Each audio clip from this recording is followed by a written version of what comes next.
Nos passos da Bíblia quero aprender compaixão, Senhor, imagem de vosso amor e cuidado quero ser para meu irmão.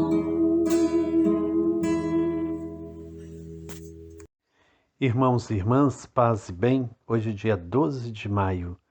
Continuamos nos caminhos da Bíblia, aprofundando na vivência da compaixão.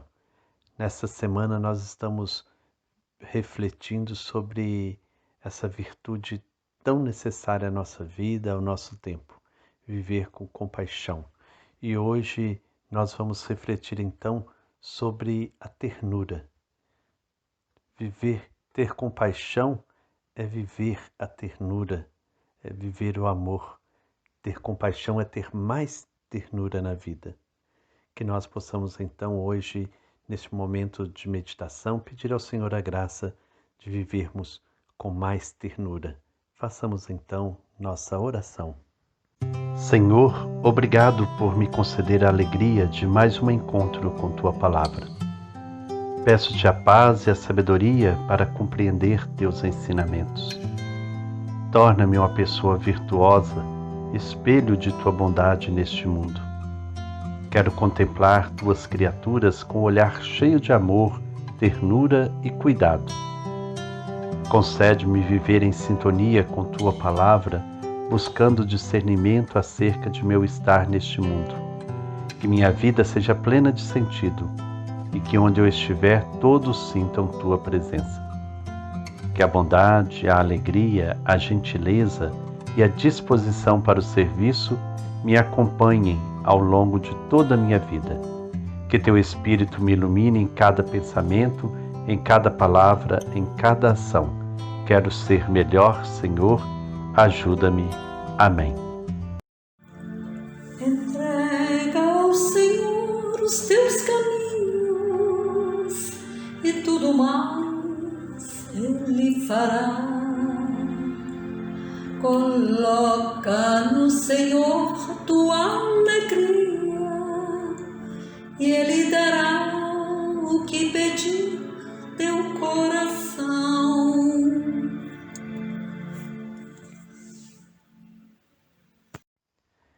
Diante da realidade em que vivem as pessoas, outro modo de traduzir para os nossos tempos o afeto e a compaixão que o Senhor sente por nós se apresenta por meio da ternura.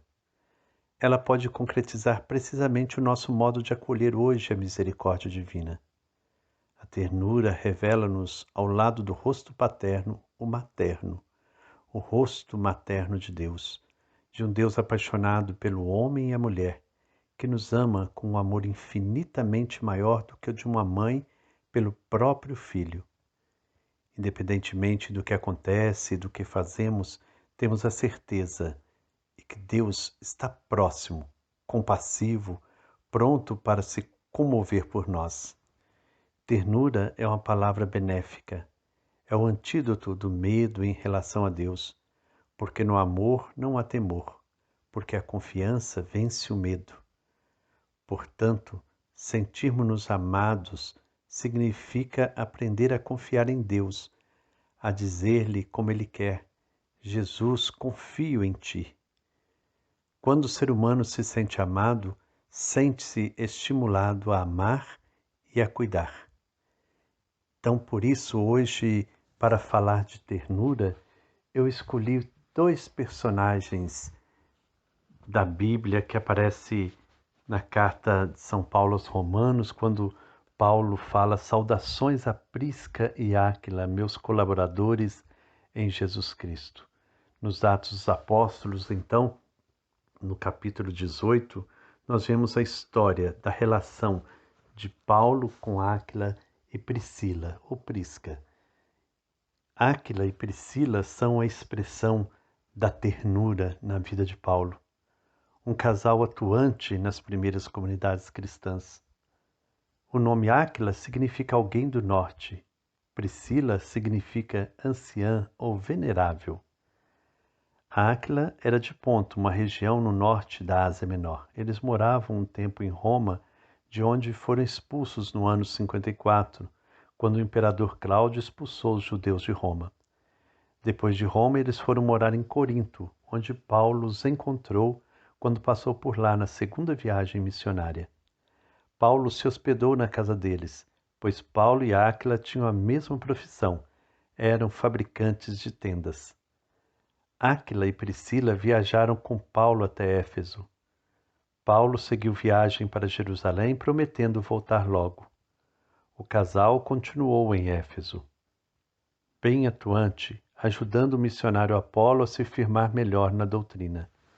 Áquila e Priscila devem ter voltado para Roma, pois Paulo, na carta aos Romanos, diz assim: saudações a Prisca e Áquila, meus colaboradores em Jesus Cristo, que arriscaram a própria cabeça para salvar a minha vida.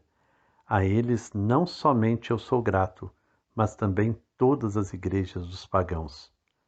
A casa de Áquila e Priscila era acolhedora, e por onde os dois passavam, sua casa se tornava a casa da comunidade, na qual os cristãos se reuniam para suas celebrações e encontros, tanto em Corinto como em Éfeso e mais tarde de volta a Roma.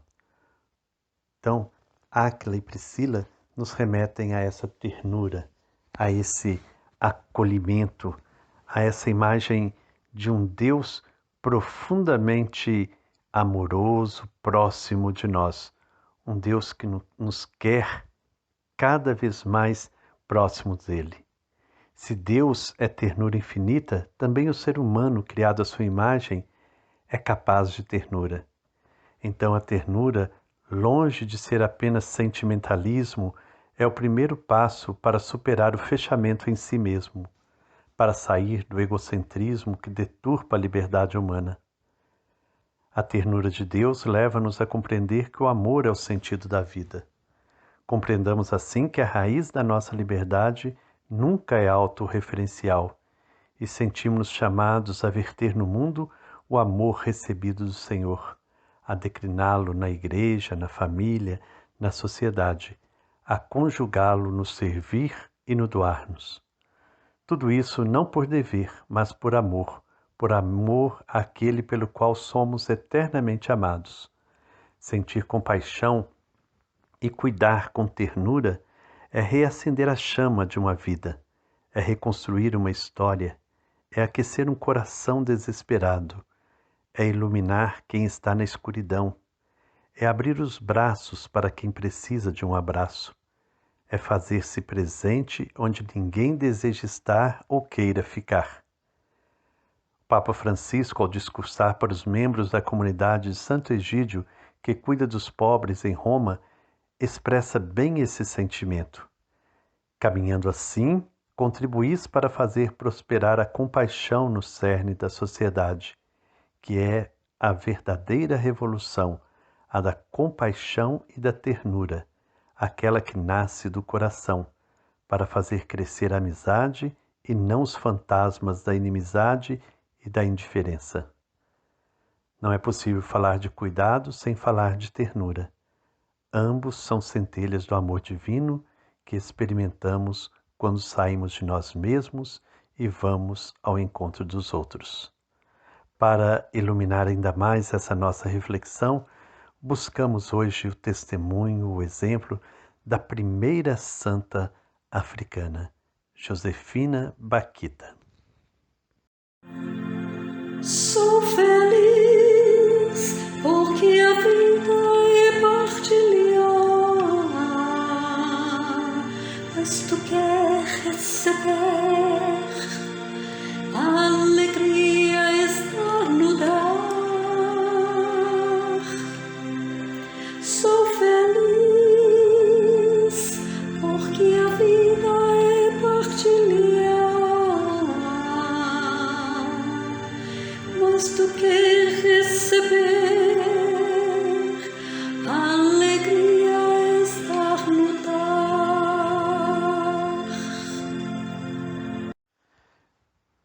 Santa Irmã Morena, como era conhecida, nasceu no Sudão em 1869. Santa Josefina, como muitos naquele tempo, viveu a dureza da escravidão. Baquita, que significa afortunada, não foi o nome dado a ela pelos pais, mas por uma das pessoas que certa vez a comprou. Por intermédio de um cônsul italiano que a comprou, ela foi entregue a uma família amiga deste de Veneza. Ali ela se tornou amiga e também babá da filha mais nova deles, que estava nascendo.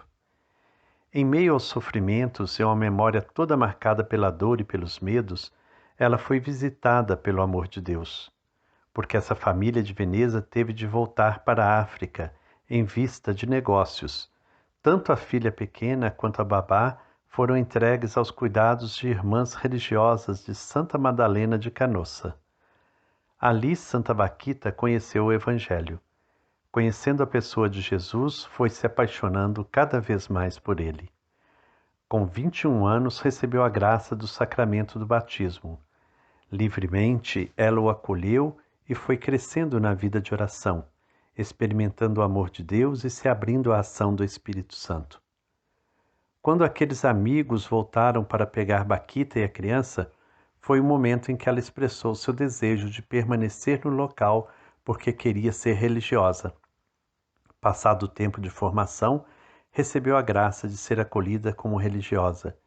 Isso foi sinal de Deus para as irmãs e para o povo que rodeava aquela região. Santa Josefina Baquita, sempre com um sorriso nos lábios, foi uma mulher de trabalho. Exerceu várias atividades na congregação. Como porteira e bordadeira, ela serviu a Deus por intermédio dos irmãos. Carinhosamente ela chamava a Deus como seu patrão, o meu patrão, dizia ela. Conhecida por muitos pela alegria e pela paz que comunicava, ela, com o passar dos anos, foi acometida por uma grave enfermidade.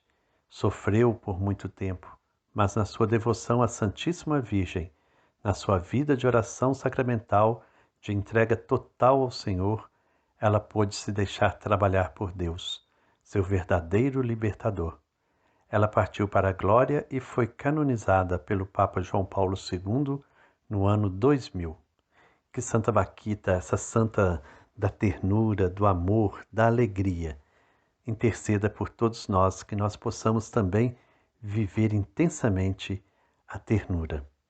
Para concluir a nossa reflexão de hoje, quero invocar a Virgem da Ternura, Nossa Senhora da Ternura, uma grande devoção do Papa Francisco. Papa Francisco, ele alimenta diariamente a sua oração. Ele diz que reza todos os dias diante do ícone da Virgem da Ternura. Trata-se de um ícone da escola cretense do século XVII. Salta aos olhos as expressões de carícias do rosto de Maria com seu filho. Por isso nós queremos hoje terminar rezando a oração a Nossa Senhora da Ternura. Ó Virgem gloriosa e bendita, Mãe da ternura, renova em nossos corações a constante vontade de seguir teu divino Filho. Por tua intercessão, permite-nos sentir a presença de Deus em nossas vidas. Torna-nos observadores atentos a todos os cenários com os quais nos deparamos em todas as coisas, em todas as pessoas.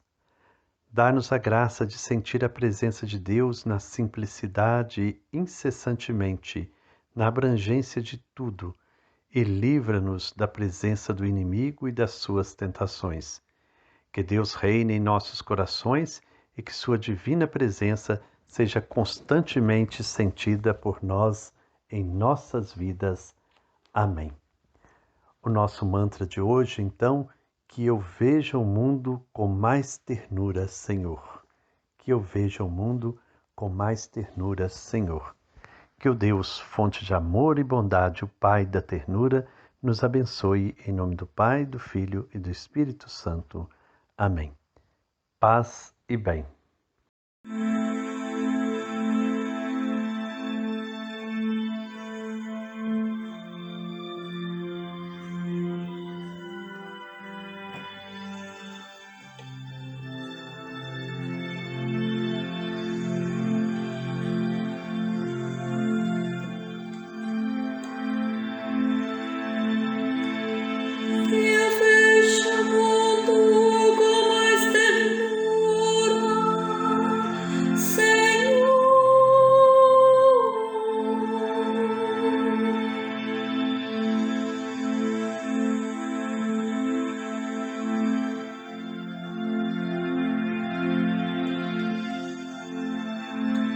que a vejam